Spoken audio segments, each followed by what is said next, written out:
Postmortem. ये कहानी 35 साल के राजीव की है।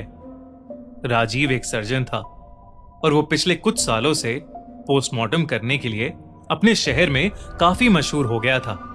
राजीव कॉम्प्लेक्स से कॉम्प्लेक्स डेड बॉडीज का आसानी से पोस्टमार्टम कर लेता था। उसकी एक्सपर्टीज और कमाल के हुनर को देख शहर के सबसे बड़े हॉस्पिटल ने उसे अपॉइंट कर लिया था। राजीव को वहां काम करते करते करीब महीना भर हो गया था।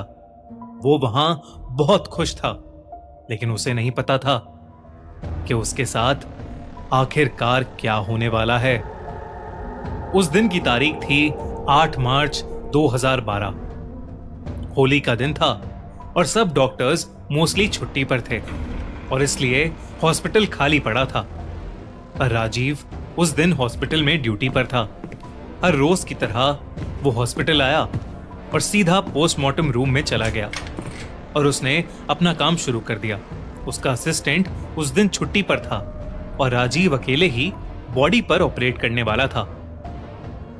उसके सामने एक लड़की की भयानक बॉडी थी और उस लड़की का चेहरा इतनी बुरी तरह से जख्मी था कि राजीव से भी देखा नहीं जा रहा था। काफी कोशिशों के बावजूद भी राजीव को उसकी मौत की वजह पता नहीं लग पा रही थी। राजीव को ऐसा लग रहा था जैसे उस लड़की की बॉडी कई सालों से सड़ रही हो, इसलिए कुछ भी पता लगा पाना मुश्किल हो रहा था। राजीव उसकी बॉडी को ऑपरेट कर ही रहा था, लेकिन जैसे ही वो उस लड़की की गर्दन के पास अपना नुकीला सर्जिकल नाइफ लेकर गया, उस लड़की की आंखें एकदम से खुल गईं। ये देखकर राजीव के हाथ से वो नाइफ गिर गया और वो तुरंत पीछे हो गया। राजीव पिछले 7 सालों से लोगों की बॉडीज का पोस्टमार्टम कर रहा था। कई बॉडीज जिनकी हालत पुलिस भी नहीं देख पाती थी, उन्हें भी राजीव बड़ी आसानी से ऑपरेट कर लेता था। पर जो उसके साथ उस रात हुआ, वो उसने जिंदगी में पहले कभी एक्सपीरियंस नहीं किया था। कुछ दूर खड़े होकर वो बस उसकी बॉडी को घबरा कर देख रहा था। उस लड़की की आंखें अब बंद थीं और वो बॉडी एक लाश की तरह बस वहां पड़ी हुई थी। राजीव को लगा कि मरा हुआ इंसान कैसे अपनी आंखें खोल सकता है, तो उसने सोचा कि शायद ये उसका वहम होगा और उसने आगे जाकर फिर से अपना सर्जिकल नाइफ उठा लिया। राजीव ने उस लड़की की गर्दन में चाकू का ब्लेड घुसाया और उसकी खाल को गर्दन से नीचे चीरने लगा। लेकिन ऐसा करते ही उस लड़की की आंखें फिर एक बार खुली और दाईं से बाईं ओर घूमने लगी। देखते ही देखते उस लड़की की आंखों का रंग गायब हो गया और उसकी दोनों आंखें बिल्कुल सफेद पड़ गईं। इसके बाद उस लड़की के हाथों की उंगलियां और दोनों पैर जोर से हिलने लगे। ये सब देखकर राजीव बहुत ज्यादा डर गया और वो उस बॉडी से दूर हो गया। काफी देर तक उस बॉडी में कोई मूवमेंट नहीं हुई। बॉडी चेक करने पर उसकी कोई पल्स नहीं थी और ना ही उसका दिल धड़क रहा था। लेकिन फिर क्यों उसकी बॉडी मूवमेंट दिखा रही थी? एक साइंटिस्ट होने की वजह से राजीव अपने साथ हो रही घटनाओं की मेडिकल एक्सप्लेनेशन खोज रहा था। दोस्तों, हमारे नए channel the crime show by Khooni Monday पर हम लेकर आए हैं निठारी केस की कहानी, जहां निठारी विलेज में एक के बाद एक बच्चे गायब हो रहे थे। इनके पीछे कौन सा साइको किलर था और उन बच्चों का आखिरकार क्या हुआ, ये जानने के लिए देखिए इंडिया के सबसे भयानक मर्डर्स की कहानी, निठारी कांड। वीडियो का लिंक पिन कमेंट और इस वीडियो के एंड स्क्रीन पर। इसलिए उसने उस लड़की की फाइल को फिर से देखना शुरू किया।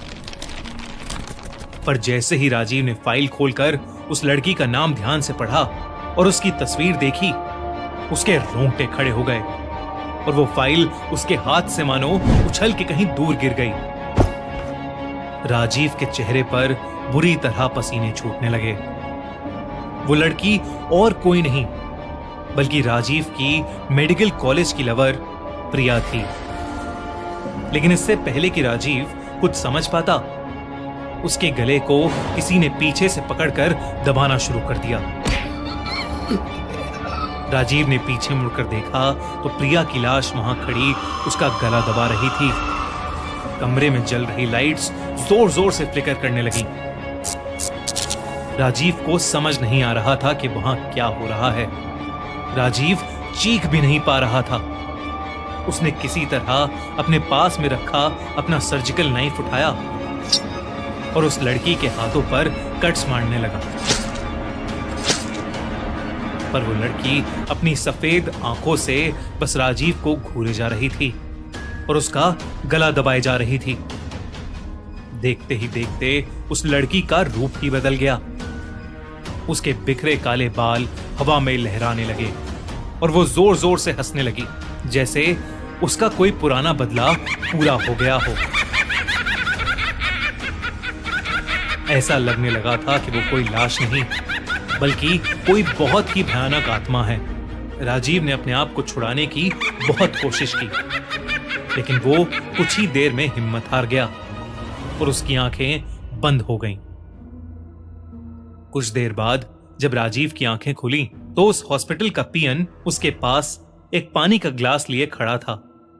उस पोस्टमार्टम रूम में अब किसी लड़की की बॉडी नहीं थी और उस पीएन ने बताया कि कोई भी बॉडी उस पोस्टमार्टम रूम में उस दिन नहीं भेजी गई थी।